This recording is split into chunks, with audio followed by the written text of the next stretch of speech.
Witam Was, moi drodzy. W dzisiejszej lekcji ostatnie z najważniejszych narzędzi służące tak naprawdę wbrew pozorom nie tylko modułom ESP8266, ESP32, ale wszelkim innym zabawom czy też pracom związanym z mikrokontrolerami, szczególnie tam, gdzie potrzebny jest zwykły terminal UART, terminal RS232. Jest to bodajże najważniejsze narzędzie w życiu elektronika, który zajmuje się programowaniem w ogóle mikrokontrolerów, nieważne jakich, ponieważ ten interfejs jest najczęściej bodajże wykorzystywany, jeśli nie do użytku jakiegoś tam zastosowania specyficznego, to co najmniej do debugowania projektów i tak dalej, i tak dalej. No, zastosowań jest mnóstwo. I dlatego dzisiaj przejdziemy sobie na ekran główny i zapowiedziałem w ostatniej lekcji, że dotkniemy tematu ATB-ESP Terminal, ale wbrew pozorom nie jest to program, który oferuje nam tylko terminal RS232. Spróbujmy go na początek uruchomić, ale też przy okazji powołamy sobie stronę atnel.pl jak zwykle. Proszę bardzo. I na tej stronie wejdziemy sobie w oprogramowanie i w oprogramowaniu mamy tutaj właśnie ATB-ESP Terminal, którego też jak zwykle tu za dużo opisu nie ma, ale możemy go pobrać i już sobie uruchomić, rozpakować i uruchomić. On po uruchomieniu mniej więcej w ten sposób się zgłasza. Widać takie okno główne programu, a te dwa okna są oknami pobocznymi. Zobaczcie, mogę je spokojnie zamknąć. Program główny się nie zamyka, ale no tutaj nie widać żadnego terminala. Za to widać na górze przyciski dosyć ważne w lewym górnym rogu, tam gdzie nasze oko najczęściej sięga, jest właśnie do wywołania terminal RS232, terminal UART, którego dzisiaj troszeczkę tylko omówię. Ale po prawej stronie mamy UDP Terminal, jak widzicie. To są okienka, które możemy zamykać i po kolei wywoływać. Jeśli zamknę całą aplikację, to wszystkie te okienka z tymi podstawowymi terminalami się schowają, przy czym zapamiętają się ich pozycje na ekranie. Nie będę tutaj w tym programie głównym omawiał wszystkich na przykład przycisków tutaj z tych zakładek. One są przygotowane pod kurs ESP i tak naprawdę dotyczą głównie kursu ESP, gdzie sobie można ćwiczyć komendy AT, T od Espressifa, więc to są specyficzne rzeczy i nie zawsze związane z terminalem RS232, którego przecież, jak mówiłem, możemy podłączyć sobie spokojnie do płytek Arduino Uno, Nano, do STM-ów, do czegokolwiek, gdzie potrzebujemy komunikację po UART-zie. Nie jest to może najlepszy na świecie program terminala. On sobie rzeczywiście nie radzi z ogromnym natłokiem informacji, gdy są wysyłane bez żadnego delaya, na przykład wyślecie pierdyliard informacji, no to on będzie się troszeczkę zawieszał. No może mi się to uda kiedyś poprawić, ale jeśli chodzi o normalne użytkowanie terminalowe, ma naprawdę mnóstwo zalet.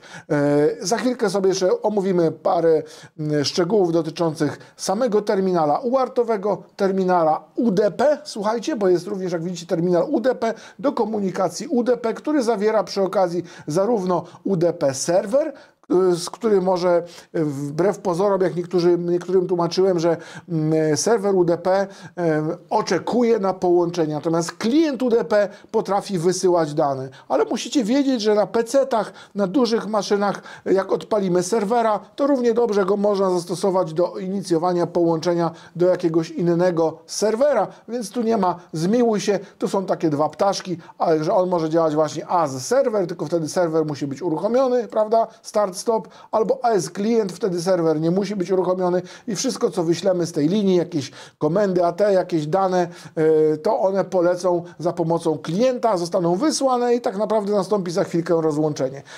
Bardzo wygodnie się korzysta na PC-cie z serwera, z klienta czasem przychodzą momenty, kiedy można używać. Czy to wszystkie terminale, jakie oferuje ATB-ESP Terminal, moi drodzy? Nie. Jeszcze jest jeden, jak widzicie, TCP Term, czyli TCP Terminal, ale jest tu wywoływana jak gdyby całkiem niezależna aplikacja, bo zobaczcie, że gdy zamknę główną aplikację, to ta pozostaje na ekranie i mogę jej dalej używać. Po zamknięciu, czyli można powiedzieć, że sam ATB-ESP Terminal wyjmuje ją sobie z brzucha, uruchamia jako zewnętrzną aplikację. Daje to tę możliwość, że TCP Terminal terminal można odpalić spokojnie tutaj w wielu instancjach. Zobaczcie, mam odpalony jeden TCP terminal tutaj.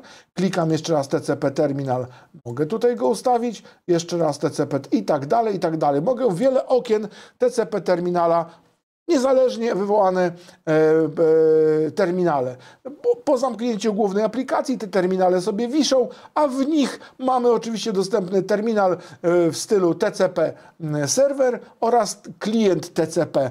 Jest to ważne, ponieważ do niektórych testów przydaje nam się na przykład terminal TCP, żeby odpalić na nim serwer TCP, albo używać go jako klient TCP do testów naszych programów i tak dalej, do testowania wielu połączeń. Taki na przykład klient TCP z tego okienka, jeśli podłączy się do jakiegoś adresu, do jakiegoś portu, będziemy coś wysyłać, no to w TCP to jest tak zwane, nawiązywanie połączenia, jakby się połączyły dwie rurki, tak? Jest to połączenie połączeniowe. UDP jest protokołem bezpołączeniowym, TCP jest protokołem połączeniowym, tak by to można było powiedzieć. Więc jeśli chcecie kilkoma klientami TCP się podłączyć do jakiegoś modułu, no to trzeba odpalić rzeczywiście kilka takich okienek i gdzieś za każdym razem zrobić start, podłączyć się do tego samego adresu, a tam gdzieś na module ESP czy innym będziecie obserwowali, że podłączają się kolejni klienci.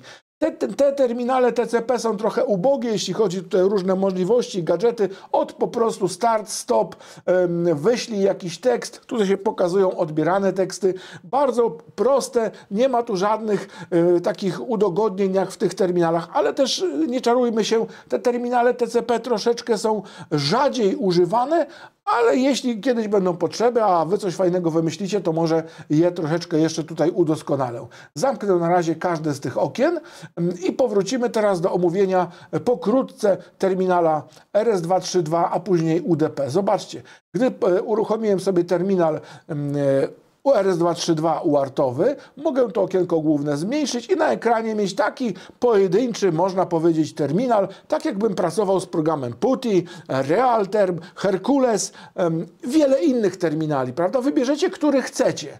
Ale ten jest taki, można powiedzieć, kompaktowy, mały, sprytny, gdzie wszystkie narzędzia są na wierzchu, prawie że, no poza na przykład, czyli najważniejsze. Najważniejsze to wybór portu COM. Zobaczcie, że port COM jak zwykle tu w moich programach się pojawia wtedy, kiedy na przykład odłączę jakieś urządzenie i podłączę, nieważne, czy to będzie Arduino Nano z przejściówką RS-232, czy jakiś STM, czy przejściówka USB RS-232, sama jakakolwiek jak podłączę, jeśli pojawi się port COM, to ładnie zostaje wykrywany. Zawsze mam na bieżąco port COM. To jest taki mały featurek, ale bardzo, bardzo przydatny.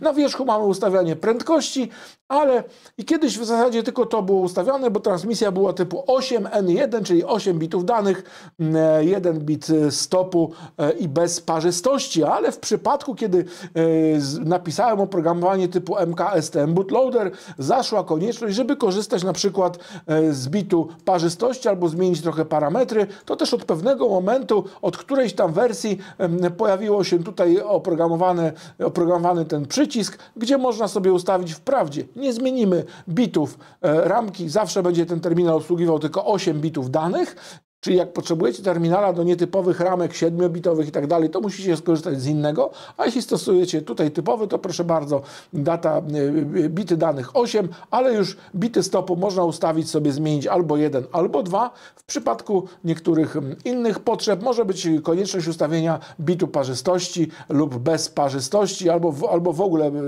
bez parzystości. Już trochę się zamieszałem, nieważne. Możemy to ustawić, zmienić i będzie wszystko działało. Oczywiście żeby to było jak najlepiej zrobione, to zobaczcie, gdy klikamy Connect, podłączyliśmy się do portu COM, tam mam wgrany jakiś firmware, który po restarcie będzie coś tutaj pokazywał nam w terminalu. Tu mamy przycisk do kasowania okna terminala, też na wierzchu, a nie jak w PuTTY, trzeba kliknąć prawy klawisz, coś tam, reset. Tutaj mamy na wierzchu clear i już. Tutaj mamy również przycisk wygodny do zdalnego zresetowania modułów ESP. Proszę bardzo, pojawiło się coś w tych okienkach. Ja może rozwinę dalej. Tu nie chodzi o to, żebyśmy teraz omawiali, co tutaj się pojawiło, ale jakiś Atmel Wi-Fi na takich parametrach nam się połączył. Natomiast na górze widzimy jakieś znaczki. Niektóre moduły ESP startują najpierw z bootloadera z prędkością inną niż 115-200, na przykład 76-800. To zobaczcie, wystarczy, że zrobię prędkość 76-800. O, Czaruś mi tutaj się, przepraszam, ładuje do kamery. Nie wiem, czy zasłonił mi, trochę cienie się pojawiają. Czaruś, odsuń się, kotku. Zasłania, przepraszam. Dobra, ale na razie mam nadzieję, że widzicie tutaj wszystko w miarę dobrze. O, Czaruś nie będzie nam przeszkadzał, dobra. Więc zobaczcie, te ptaszki, to oznacza tutaj, że odezwał się bootloader, ale z tą prędkością 76800. Zmieniłem tę prędkość, zrobię reset. Zobaczcie, że cały czas ona się jeszcze nie zmieniła. Muszę zrobić disconnect i connect. Teraz się połączyło na 76800. Skasuję okno terminala, zrestartuję moduł. To restartowanie jest bardzo wygodne. I teraz zobaczcie, można zauważyć, jak się zgłasza bootloader w modułach ESP. Czy to będą moduły takie, czy inne, to one zwykle na początku startują z tą prędkością. I widzimy, co do nas gada bootloader, ale za to później na prędkości 115-200 lecą informacje z firmware'u na przykład i już one są wyświetlane w postaci ptaszków. Na to wygodnie możemy szybciutko na wierzchu, to jest w okienku, disconnect, connect, restart, proszę bardzo. Możemy sobie na szybko zmieniać, czy obsługujemy końcówkę linii w postaci znaków CR i LF, czyli żeby były dwa znaki. Możemy wyłączyć, zrobić none. Jak zrobię teraz restart, proszę bardzo, to też idzie, ale troszeczkę tracę tutaj pewne kolorki, dlatego że terminal jest tak fajnie napisany, przynajmniej ja tak potrzebowałem, ale Wam się to również spodobało, że gdy jest obsługiwana linia CRLF, a niektóre moduły nie obsługują wysyłania znaków CRLF do modułów ESPO. Czaruś mi tu przesunął, widzę, swoim pupskiem, ale dobra. Czarek, odsuń się. Słuchajcie, Czaruś! No dobra, załóżmy, że nieistotna jest ta płytka tam na dole, słuchajcie, więc ja sobie mogę tutaj, gdy mam takie odpowiedzi plus jakaś komenda AT zakończona dwukropkiem, to mój terminal ładnie pozwala kolorować na niebiesko, dzięki czemu dla oka dosyć wygodnie się tutaj ogląda pewne rzeczy. Oczywiście włączony jest autoscroll, dlatego też po restarcie widzieliśmy, że ta linia przelatuje do końca, możemy go wyłączyć, gdy nie potrzeba, natomiast możemy również włączyć timestampy. Jeszcze raz zrobię, skasuję, restart, pokazuję Wam kilka takich rzeczy, tu już nie będzie kolorków, ale za to można włączyć timestampy, kiedy się pojawiają jakieś informacje ważne w naszym terminalu. Można zrobić clear log on connect, czyli za każdym razem, gdy się połączymy, to będzie automatycznie kasowany terminal, proszę bardzo. Można obsługiwać znaki typu UTF-8, można pracować domyślnie, jak bierzecie ten terminal, on jest odpalany w tak zwanym light mode. Zobaczcie, gdy go teraz zrestartuję, kolorki też są, to wszystko świeci. Niektórzy z Was nie zmieniają, ja chyba w końcu na sztywno zrobię, że będzie tylko dostępny dark mode.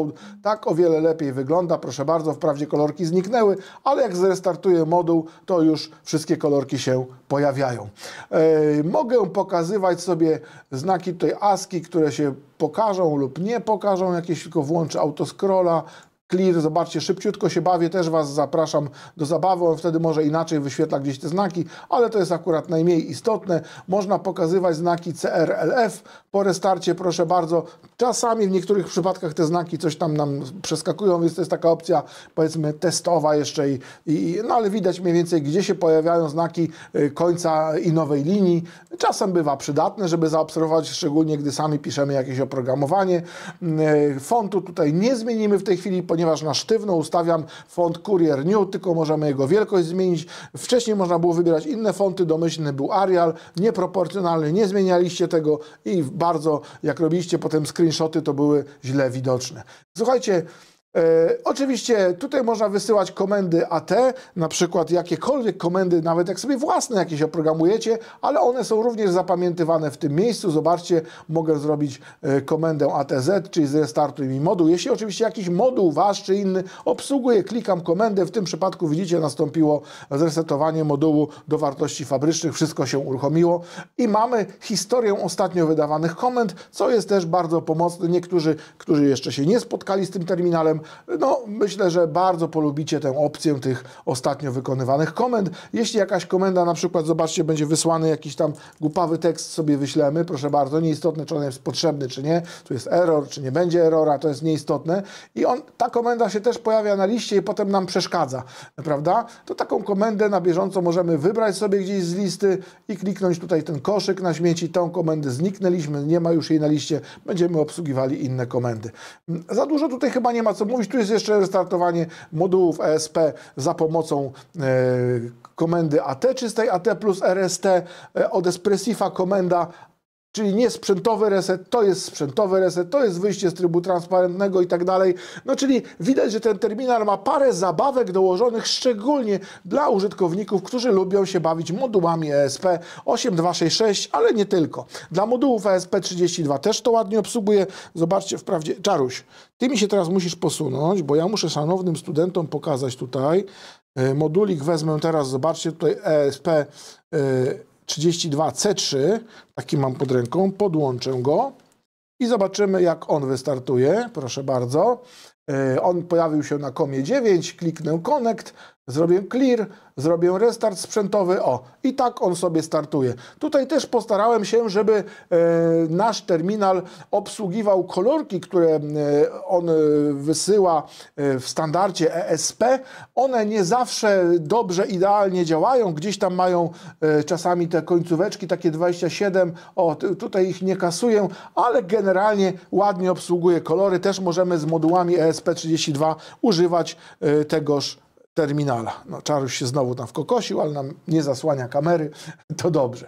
Więc zobaczcie, oczywiście to okienko można rozsuwać, no pobawcie się naprawdę. A tutaj jest jeszcze change font, jak się włączy, to jednak można zmieniać, ale tylko na fonty typu stało pozycyjne o stałej szerokości znaku. To by było tyle, jeśli chodzi o terminal RS-owy. Myślę, że za dużo nie będę opowiadał. Wiem, że wielu z Was jakby nie chce go używać, bo macie swoje lepsze, ulubione terminale i tak dalej, ale jednak polecam, bo do pracy z ESP-kami, szczególnie jak będziecie pracowali z naszym kursem ESP i RTOS, to ten terminal będzie bardzo przydatny, tym bardziej, że on jest zespolony z naszymi innymi narzędziami, czyli na przykład, zobaczcie, to jest teraz bardzo ważne, poznaliście już na przykład narzędzie MKESP Tool, zobaczcie, uruchomię i tutaj mamy teraz taką sytuację, że chciałbym kliknąć, też wezmę sobie port 9 i zobaczcie, mam podłączony terminal UART-owy do portu COM9. W związku z tym, teoretycznie, gdybym tutaj zrobił check ESP, to nie mógłbym zrobić, bo ten port już jest otwarty. Dostałbym komunikat, że port jest otwarty. Gdybym użył jakiegoś terminala PuTTY czy jakiegokolwiek innego, tak? Tymczasem zobaczcie, na czym polega zespolenie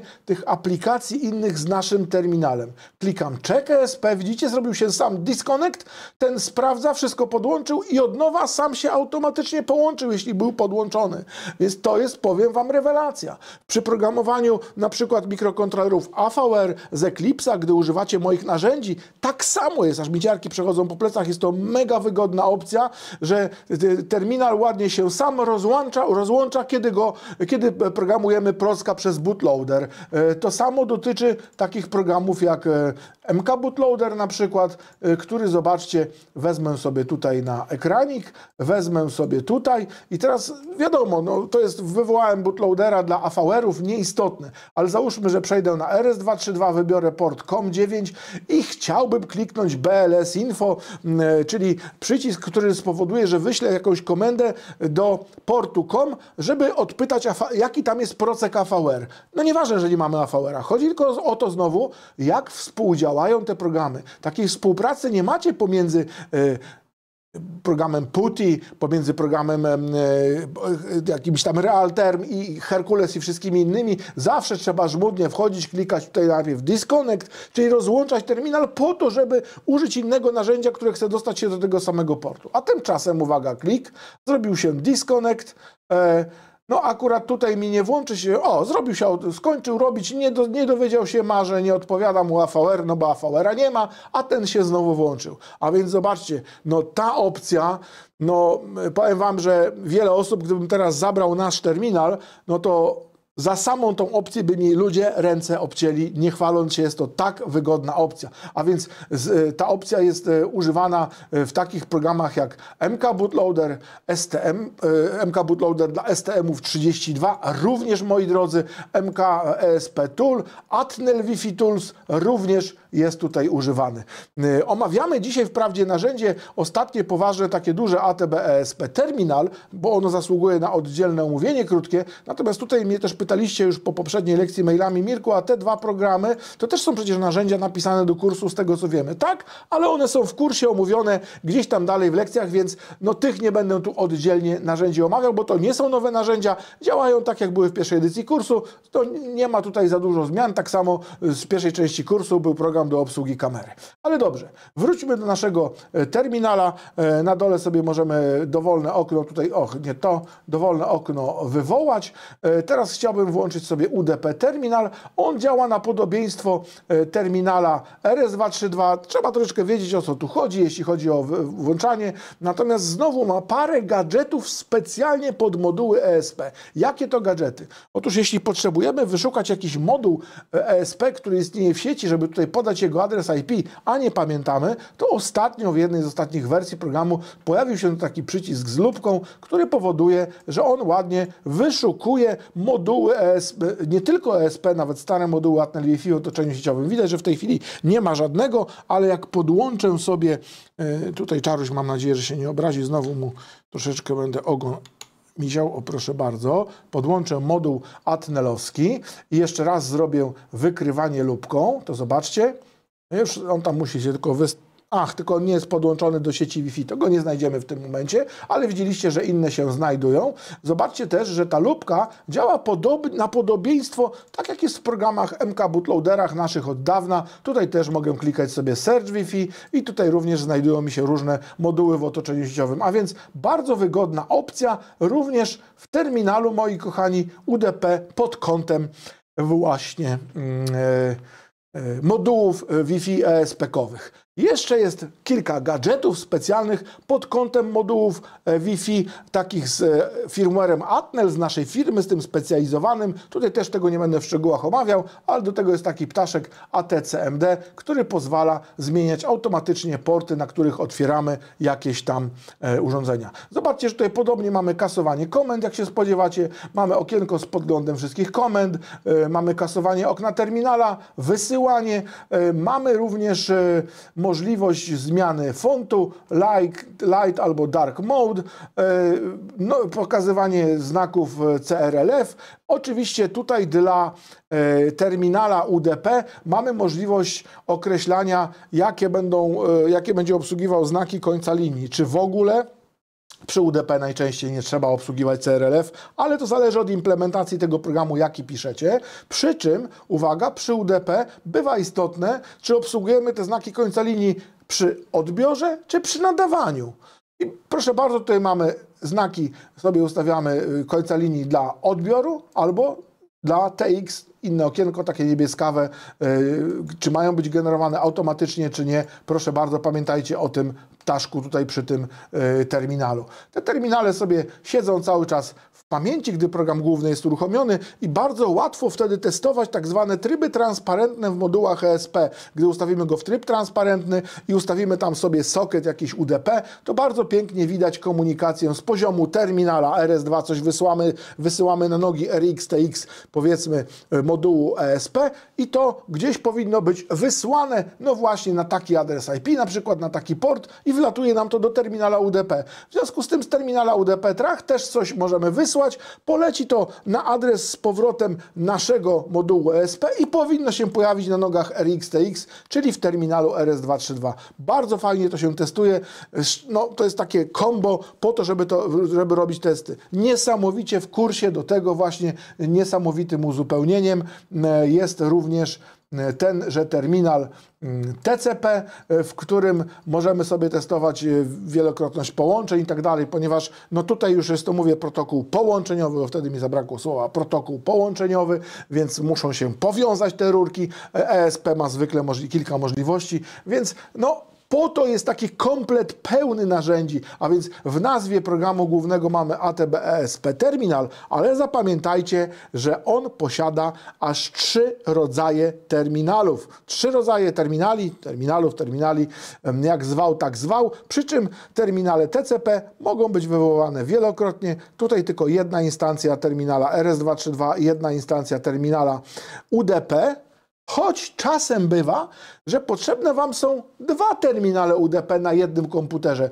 Czy można za pomocą tego oprogramowania to zrobić? Można. Będzie trochę kłopotliwe działanie, ale proszę bardzo, możemy spróbować zrobić sobie nawet taką rzecz. Zamknąłem terminal RS-232.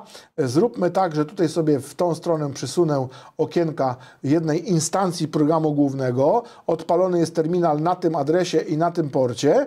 A teraz sobie odpalę, słuchajcie, drugą instancję w ogóle tego głównego programu. On się daje uruchomić. Zamknę terminal RS-232, przeniosę okno główne tutaj i to tutaj. Zobaczcie, że oczywiście teraz, gdy spróbuję wystartować drugie okienko, drugą instancję terminala, tylko to się będzie trochę myliło, szczególnie w Windowsie 11, gdzie te okienka się tutaj tak zlewają, wszystkie na dole, ale zwykle damy radę. Mamy możliwość 2 terminali UDP, żeby na przykład zrobić jakąś komunikację pomiędzy nimi. Pamiętajcie tylko, że on domyślnie ma zapamiętany i pokazuje adres IP naszego komputera. Mamy port 8888, więc tutaj, gdybym teraz kliknął Start, teoretycznie, to nie powinien mi się ten serwer odpalić, tylko dać błąd, że uwaga, na tym porcie już jest nasłuch. Ale tu znowu jest mały gadżecik, słuchajcie. Zobaczcie, co się stanie. Klik Start. No i właśnie mi to nie zadziałało. I nawet bez żadnego komunikatu. Dobra, ja to chyba nie w tym miejscu miałem zrobione, że automatycznie się zwiększał numerek portu. Zrobimy sobie tutaj 9.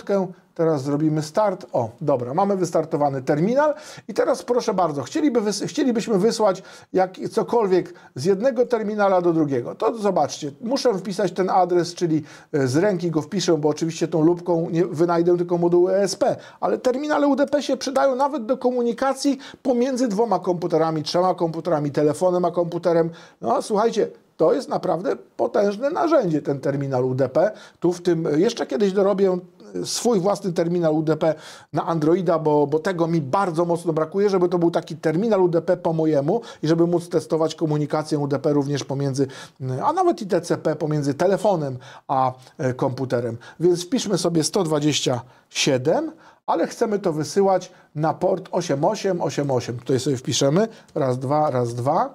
Tutaj natomiast sobie wpiszemy ten sam adres w tym polu tego terminala UDP, ale będzie tutaj 8889. I teraz zobaczcie, wpisuję sobie tutaj na przykład Mirek K36, klikam Send, poleciało mi do tego terminala po lewej stronie. Tu sobie wpisuję na przykład Atnel, klikam Send i poleciało mi do tego terminala po prawej stronie, a więc zobaczcie, na jednym komputerze mogę już robić testowanie, czy mi działa w ogóle połączenie UDP, bo czasem robicie testy na przykład ze swoim ESP i mówicie, no w jedną stronę mi działa, w drugą nie działa, prawda? I jak to teraz zdiagnozować? Czy to twój terminal, Mirku, jest zepsuty? Dlaczego on nie odbiera? A może ten ESP jest zepsuty?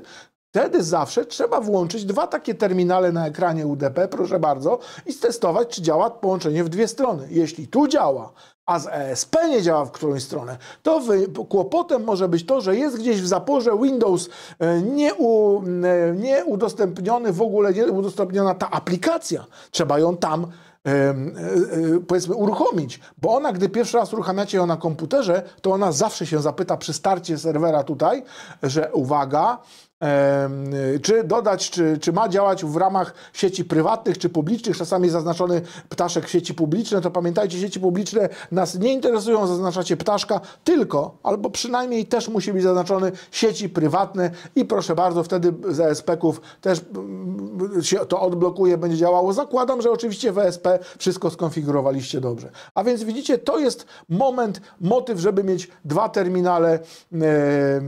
terminale UDP, ale ale czy to oznacza, że nie możemy mieć dwóch terminali RS232? Możemy, zobaczcie, skoro wywołałem go z tego okienka, to mogę się podłączyć do jakiegoś jednego portu, tutaj z tego okienka mogę się podłączyć do innego portu, zrobić connect i też testować dwa urządzenia. No, te terminale, jak już nawet nie mówimy o modułach ESP, mogą być mega przydatne, szczególnie przy testowaniu różnych urządzeń radiowych, gdzie mamy styk też z RS-em 232, przy Bluetoothach, wielu innych rzeczach. A więc słuchajcie, ta mnogość terminali, tu wyłączę, zobaczcie, jak zamykam główne okno, to zamykają się jego okienka podrzędne, poza tymi okienkami z terminalami TCP je trzeba oddzielnie sobie ręcznie pozamykać. A więc zobaczcie, że jest to naprawdę dosyć poważne narzędzie.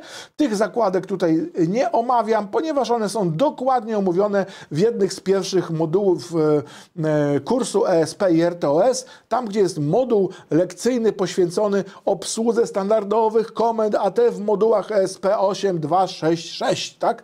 Nie w ESP32, tylko w ESP8266, gdzie jest bardzo ważne lekcje są, gdzie warto je przejść, zobaczyć te komendy AT. Niektórzy się dziwią, o kurczę, to ja tyle lat używałem ESP8266 i nigdy nie wiedziałem, że można ustawić za pomocą zwykłych komend AT tryb transparentny. Ja pomijam oczywiście fakt, że nasz Atnel firmware ten tryb transparentny ma po stokroć lepszy, ale to by trzeba było sobie zajrzeć do dokumentacji naszego firmware'u, ale ten jakiś przez Espressifa dany tryb transparentny też był od zawsze do uruchomienia i powiem wam, że po tych lekcjach niektórzy ludzie, którzy jeszcze nie weszli w świat programowania samemu za pomocą 8266, czy to w RTOS-ie, czy w Nono SSDK, to byli mega zdziwieni, że no pół życia stracili, a na internecie szukali informacji, jak to się konfiguruje, czy to można. Niektórzy napisali jakieś specjalne firmware, ale to działa, nie działa i tak dalej, a tymczasem ciach, przyszliście na kurs ESP i RTOS i się okazało, że od zawsze, jak były komendy AT Espressifa, można skonfigurować jakiś podstawowy tryb transparentny. A więc, ale to już oczywiście na kursie ESP, na naszej, oczywiście jeśli oglądasz ten poradnik, bo to jest dostępna lekcja na YouTube, to pamiętaj, że tutaj jak wspominam cały czas o kursie ESP, to wpiszmy sobie akademia.atnel, nie pana Kleksa, tylko akademiaatnel.pl i tutaj jeszcze można nabyć kurs ESP i RTOS. Jeszcze uwaga, do północy w Sylwestra w fajnej cenie, zamiast 999 to 899. Także moi drodzy, chyba to by było wszystko, jeśli chodzi o terminal. Wiecie, skąd go pobrać, a zatem zapraszam do używania, chociażby do potestowania, a szczególnie w aspekcie tej współpracy, jak korzystacie z innych mikrokontrolerów, czy to AVR, czy innych, gdzie działacie na Eclipsie AVR-owym i tak dalej, gdzie tam programujecie z pomocą naszego takiego oprogramowania AVR Dude Phantom i tak dalej. Zobaczcie, jak to wygodnie działa, gdzie zawsze podczas programowania bootloaderem, czyli bezprzewodowego programowania AVR-ów, niedługo będzie bezprzewodowe programowanie STM-ów 32, to odpalę, no zaraz w przyszłym roku, niedługo będę to odpalał, bo ten temat troszeczkę został odłożony cały czas z pewnych względów na później, więc jeszcze w sprawie naszego firmware'u mamy sporo do powiedzenia, moi drodzy, ale to by było na tyle i myślę, że fajna zajawka dla programu ATB ESP Terminal. Jeśli go do tej pory nie widziałeś, to raz, dwa pobieraj. Pamiętaj, że on jest w dziale,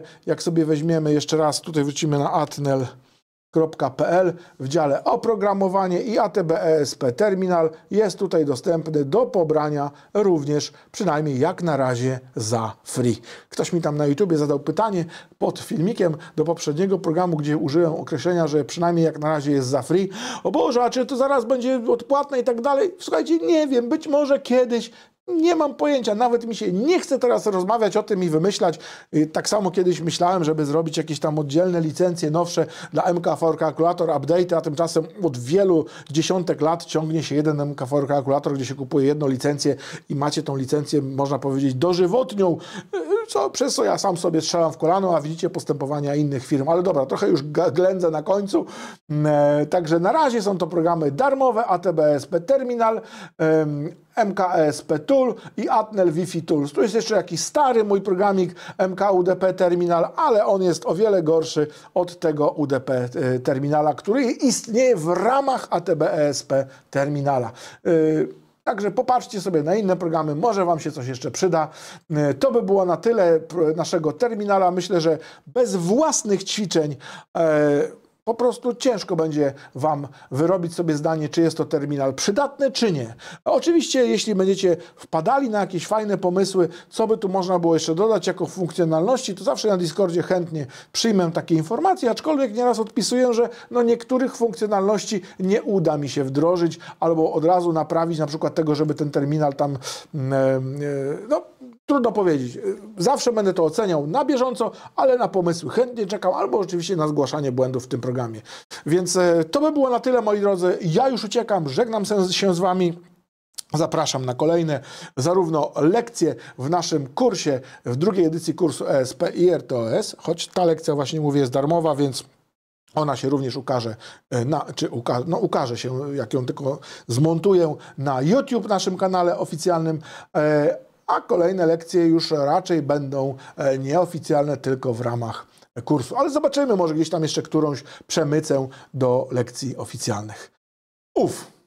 To by było na tyle tuż przed Sylwestrem, moi drodzy. Pozdrawiam wszystkich serdecznie. Do siego roku życzę szampańskiej zabawy, przede wszystkim dużo zdrowia i szczęścia, zdrowia w nowym roku. To by było na tyle. Hejo!